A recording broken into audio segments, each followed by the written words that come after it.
everyone, my name is Davide. And my name is Filippo. This was our presentation about the origins of our city, Lecce and Salento, and about the projects and history of our school. We hope you enjoyed it and we can't wait to host you in Italy.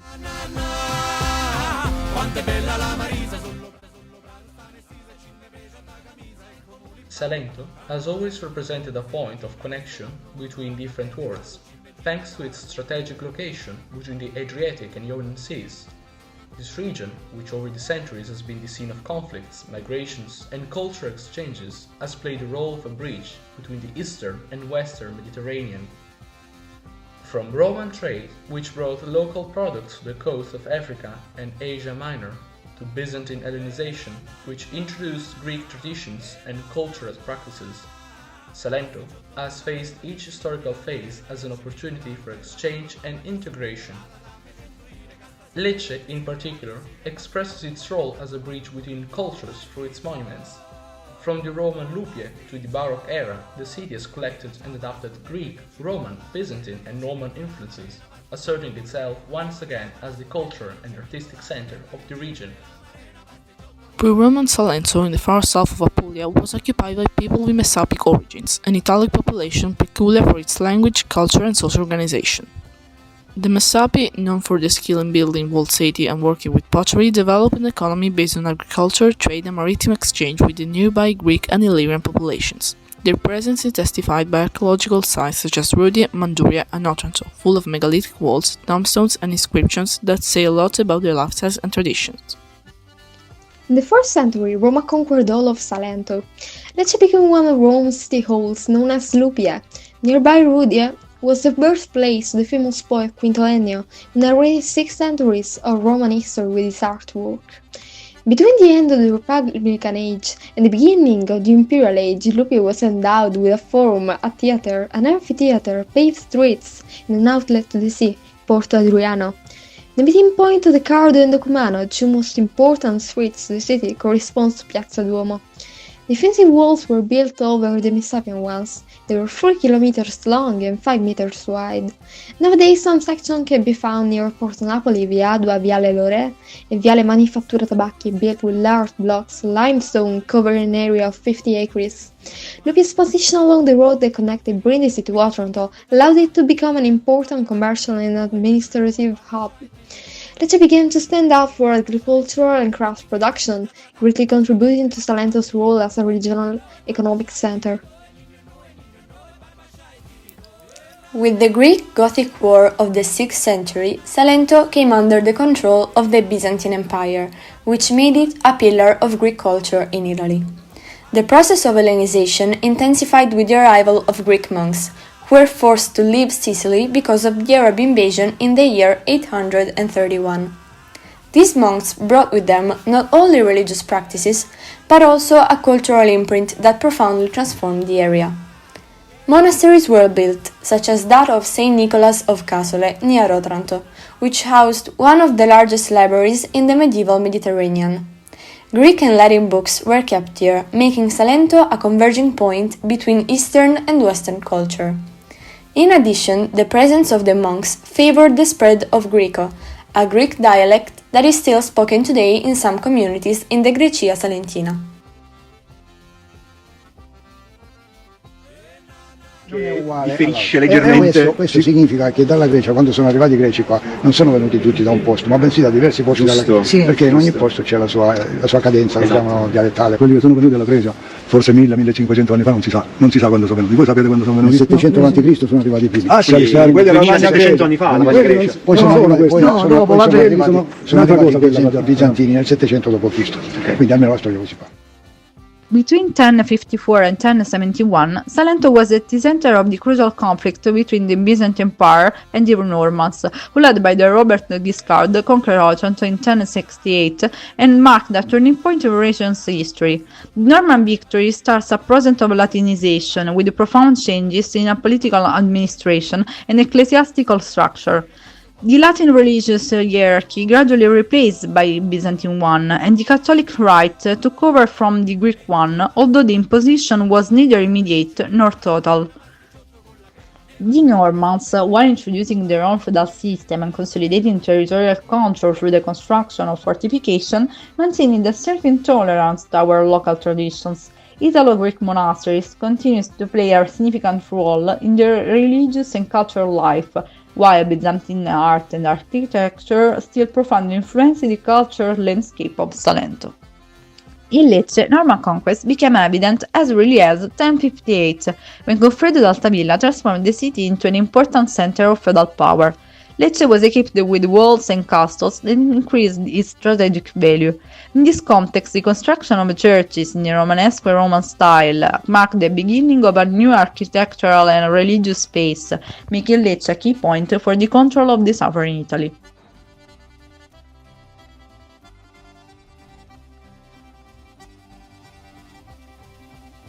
Now we are in Charles V Castle, which is one of the main stops of Via Francigena, an ancient route which connected Canterbury to Rome, and then from Rome to the Holy Land, passing through Apulia. Lecce's cartapesta, developed between the 17th and the 18th centuries in Apulia, is an art of craftsmanship that originated in the context of the artistic fervor associated with the construction of churches and monuments. Using poor materials such as paper, straw and plaster, artisans created serpent statues in the backrooms of barbers that were turned into workshops. The process included building a structure of straw and iron, covering it with glued paper, shaping the details with red-hot tools, applying plaster, and finally coloring and decorating with the oil to confer realism. Specializing in sacred subjects, Lecce's cartapesta has evolved to include nativities, masks, and decorative objects, keeping strong ties to tradition. Welcome to Lecce, the gem of Salento. Lecce is a sunny city, but unfortunately today the weather didn't help. Here times seems to stand still amidst the wonders of the historic center, an open-air museum like no other. As you walk through the golden stone streets characterized by the famous Pietre Leccese, you'll fall in love with the Baroque facade, especially the one of the Basilica of Santa Croce, while local artisan shops and unique flavors, like the famous pasticciotto, promise unforgettable moments. Lecce is a place to experience, savor and carry in your heart. We look forward to meeting all of you. Lecce, a stunning city in southern Italy, is famed for its Baroque architecture and rich history. Among its many attractions, the historic gates of Porta Napoli, Porta Rudie, and Porta San Biagio stand out as remarkable landmarks. These ancient entrances, each with unique architectural styles and historical significance, once served as key access points to the city. Porta Napoli, also known as the Gate of Naples, was constructed in the late 16th century as a symbol of the city's status and as an entry point for travelers arriving from the west. It was built during the rule of the Spanish Viceroy of Naples, which influenced its grand and regal design. The gate was meant to impress visitors and serve as a reminder of Lecce's importance and its historic connection to the Kingdom of Naples. The structure features a massive, imposing arch with elaborate carvings and decorative details. The arch is flanked by sculptures of mythological figures and motifs showcasing the opulence of Baroque art. Porta Rudie is one of the three main gates of Lecce, but it is somewhat less famous than Porta Napoli and Porta San Biagio. It was constructed in the 2nd century BC during the period when the area was known as Rudia, a settlement that predated Lecce and was a center of importance in ancient times. The name Rudia itself implies the ancient settlement's importance and its role as a precursor to the current city. The gate is smaller and less ornate compared to Porta Napoli, but still holds significant historical value. It was originally part of the ancient city walls and was used for military and trade purposes. The design reflects Roman architectural influences, with remnants of its original stone construction still visible. Porta San Biagio is one of Lecce's gates that carries religious and cultural significance. While it's not as famous as Porta Napoli, it still serves as a historical point of interest that marks an entrance into the old city.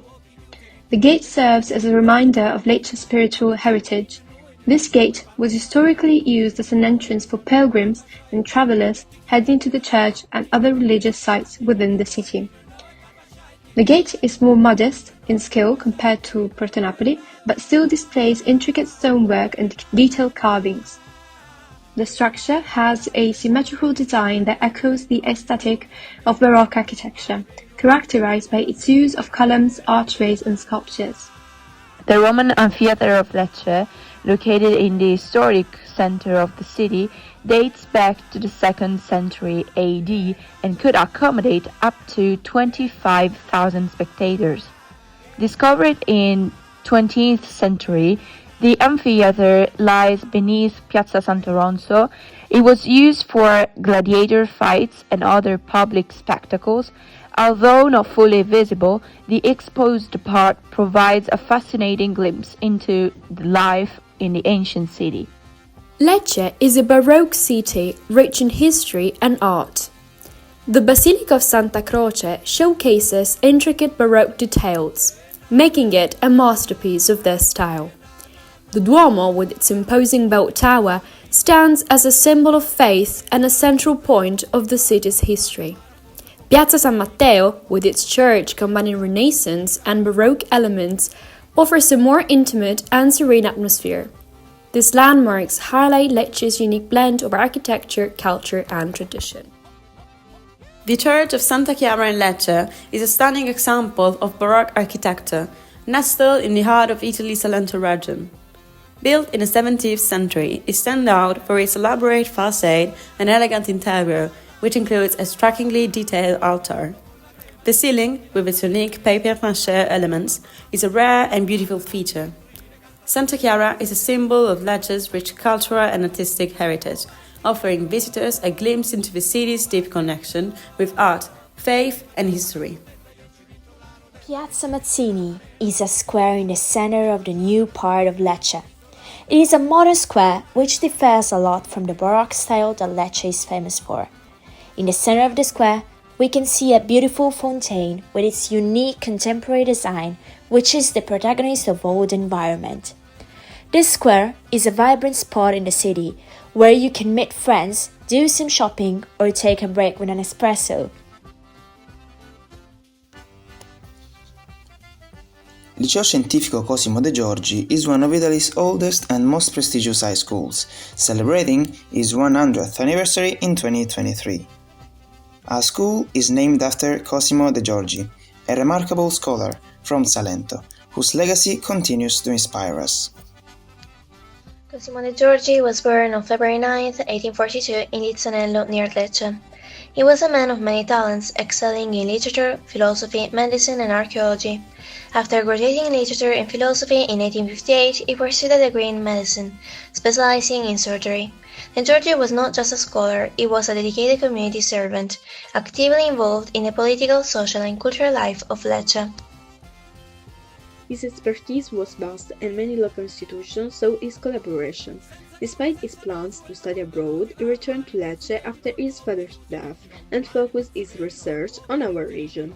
De Giorgi had a deep love for the geology and physical geography of Terra d'Otranto, the southern part of Apulia, which includes Lecce. He balanced his scientific research with his roles as a doctor and teacher. Between 1868 and 1872, De Giorgi began systematically collecting meteorological data in Lecce. In 1874, he founded the Meteorological Observatory and also delved into seismography. One of his most passionate pursuits was archaeology.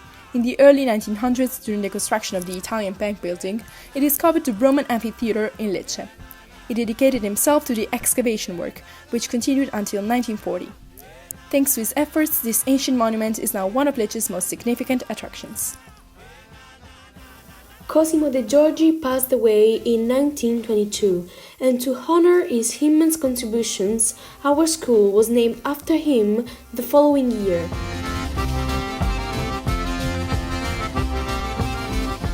Hello everyone, I'm Eleonora and I'll introduce to you the structure of Cosimo De Giorgi and what we study here. Cosimo De Giorgi has two locations. Both locations are equipped with a computer lab, a video room, science and physics laboratories. For several years now, all the locations have been equipped with internet access. This, together with the very new multimedia tools that the school is equipped with, allows teachers a more modern and interesting type of teaching. The scholastic path of the Liceo De Giorgi lasts 5 years. For the ordinary course, there are 27 hours per week in the first 3-year period and 30 hours per week in the last 3 years. Talking about subjects, we study both scientific and humanistic subjects, giving equal importance to both. In addition, we study civic education. It provides for an hour per week spread over different subjects for each year of the course. Teaching is entrusted to teachers of legal economic disciplines. Hi, I'm Elena, a student of Liceo Cosimo De Giorgi, and I'll talk about the announcements that the school offers to the students. The school offers 3 different announcements, which are so requested that they do not allow the creation of a traditional high school section. The first announcement is the Enhanced Scientific High School. It consists of adding an hour of physics in the first year and an extra hour of natural sciences in the second, while the 3-year period remains unchanged. The second announcement is the Cambridge IGCSE, which offers an international perspective, giving the possibility to obtain the IGC certifications in more subjects. Up to the 4th year, the hours of mathematics, physics and biology are cut off by native English-speaking teachers who are experts in the scientific field. Last but not least is the Mathematical High School, a novelty of 2021-22, of which today we have 3 sections and an extra hour of mathematics is held, which is dedicated to laboratory and interdisciplinary activities on topics that can unite mathematics with physics, natural sciences, arts, literature, and ancient and modern languages. Hi, I'm Sara, and I'm gonna talk about the afternoon courses that our school offers. Our school offers courses open to all students funded by the EU, aimed at strengthening STEM, digital and innovation skills, as well as enhancing multilingual competencies and promoting gender equality.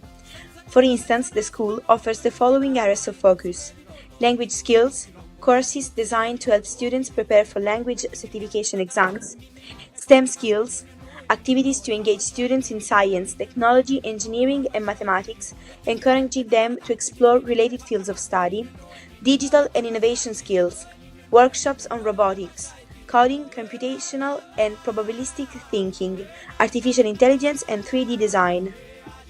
Students who play a musical instrument, either privately or at the conservatory, have the opportunity to participate in ensemble music activities. Hello everyone, I'm Francesco and I'll introduce you to all the different competitions that the school promotes. As per the educational offer plan, the high school includes the participation of students in competitions related to mathematics, like the Mathematical Olympics, Archimede Games, Mediterranean Games; to physics, like the Physics Championships, National and International Physics Olympics, and the Anecdote Games; and also to chemistry, with the Chemistry Games and the Team Chemistry Games, in order to enhance excellence and stimulate interest in scientific disciplines. Every year, the Giorgi students perform really well in these competitions and are often able to participate at the international level, demonstrating commitment, talent, the hard work of the teachers, and the support of the school. Hello everyone, my name is Maria Laura and I will introduce you to the sports events and initiatives organized by our school. Among them is cross-country running, open to all age groups. Chess and checkers competition are also held in the branch to accommodate as many students as possible. In addition, by the Institute representatives, beach volley, paddle, volleyball and football tournaments are organized in order to socialize as much as possible within the school and to show students that sports are important and considered by the teachers. In the end, to encourage socialization between the different schools, a triangular soccer tournament between 3 schools in Lecce is organized in May. Hi, I'm Alessandra and I'm going to talk about the international projects of my school. The Cosimo De Giorgi Scientific High School of Lecce demonstrates its commitment to training young global citizens through initiatives like Erasmus Plus project, fostering global citizenship. This project promotes internationalization, intercultural understanding, and equips students with skills to face global challenges. The Ambassador Moon New York program introduces students to international organizations by participating in the world's largest UN diplomatic simulation focused on sustainable development goals on the 2030 agenda. The Intercultural projects offer students a transformative experience beyond language learning or a school year abroad.